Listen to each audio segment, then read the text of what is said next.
5 seconds.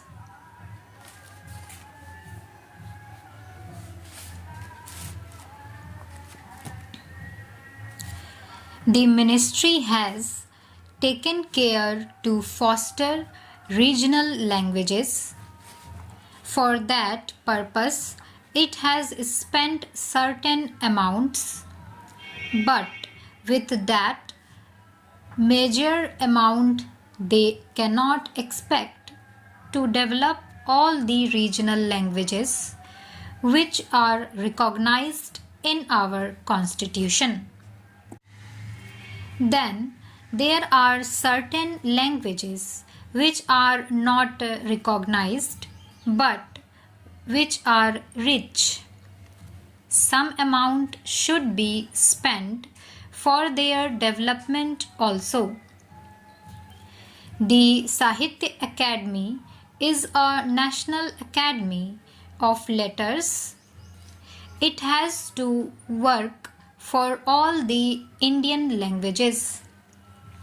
In addition, they have to do work in Tibetan and other foreign languages also. But the total allocation for that institution is round about rupees 20 lakhs only, and out of that 80% or something like that is spent on establishment. Then what remains for the development of the languages or to take up projects for the development of the regional languages?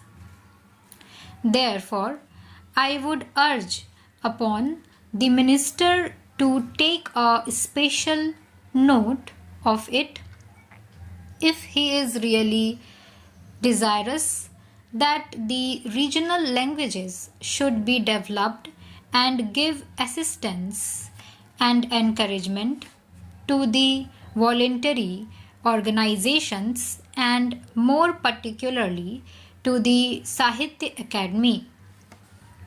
I find from the report of the ministry that the National Book Committee was constituted in 1976 and again in 1980, but since 1980 it has not been constituted and has not been functioning. Then how can we expect that this ministry will deliver the goods so far as national books are concerned? That also should be taken into consideration and prompt action should be taken. There is a certain formula laid down in the report for the export and import of books. There only the amount has been mentioned. Nothing has been mentioned about the quality or the nature of the book which can be imported or exported. There is no institution or committee to supervise it. It is left to the Commerce Ministry, and the Commerce Ministry does it in a commercial way. But everybody knows that books imported in a commercial way cannot serve the cause of education and enrich knowledge. There are manuscripts lying all over the country.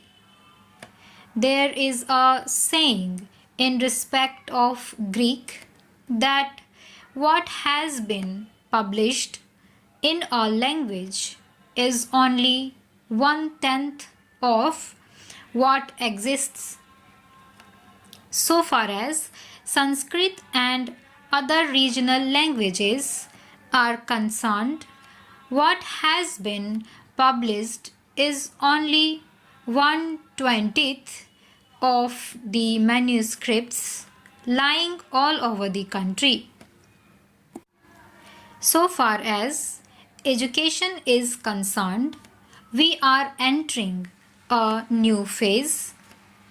Our Prime Minister has declared the new education program, which has been accepted by the nation and is being implemented in various spheres. I would request the minister here to devise ways and means for the involvement of the teachers and students in the speedy implementation of this program. Let me say that on education depends not only our future but even our survival.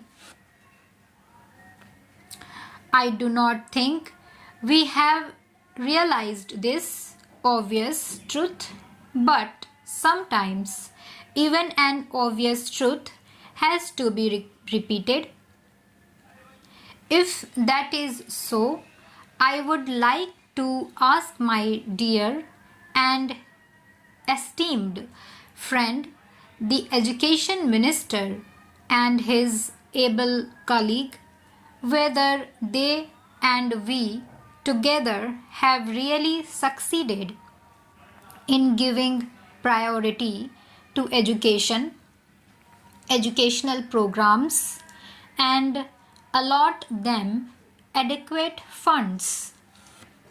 Of course, for education, the funds will always be inadequate. But in our country, I find over a period of many years since independence, the funds allotted to education are very major.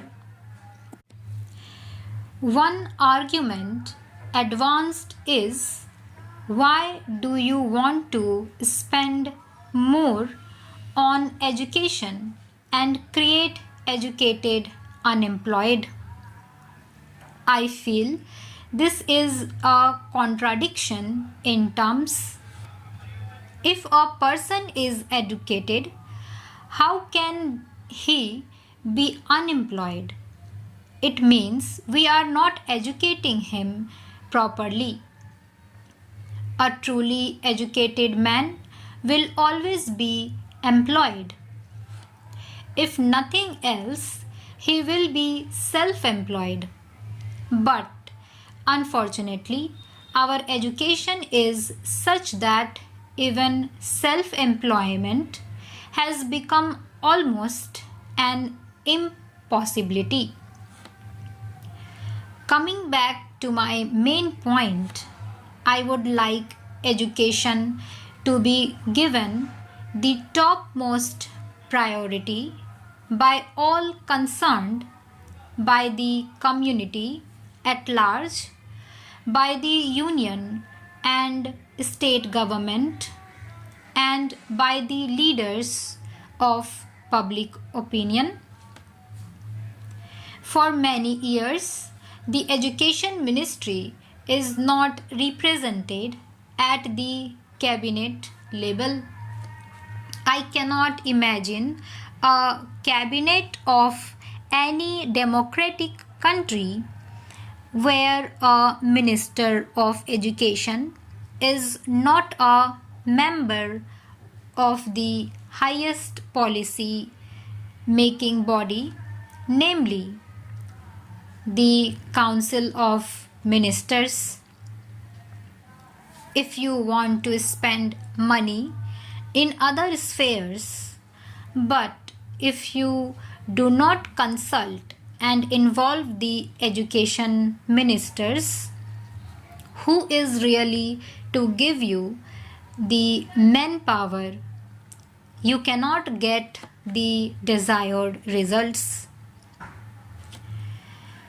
You may have all economic programs, You may have all other developmental projects, but if you do not have the educated men to manage the various projects, you are not going to have real progress or development in the country.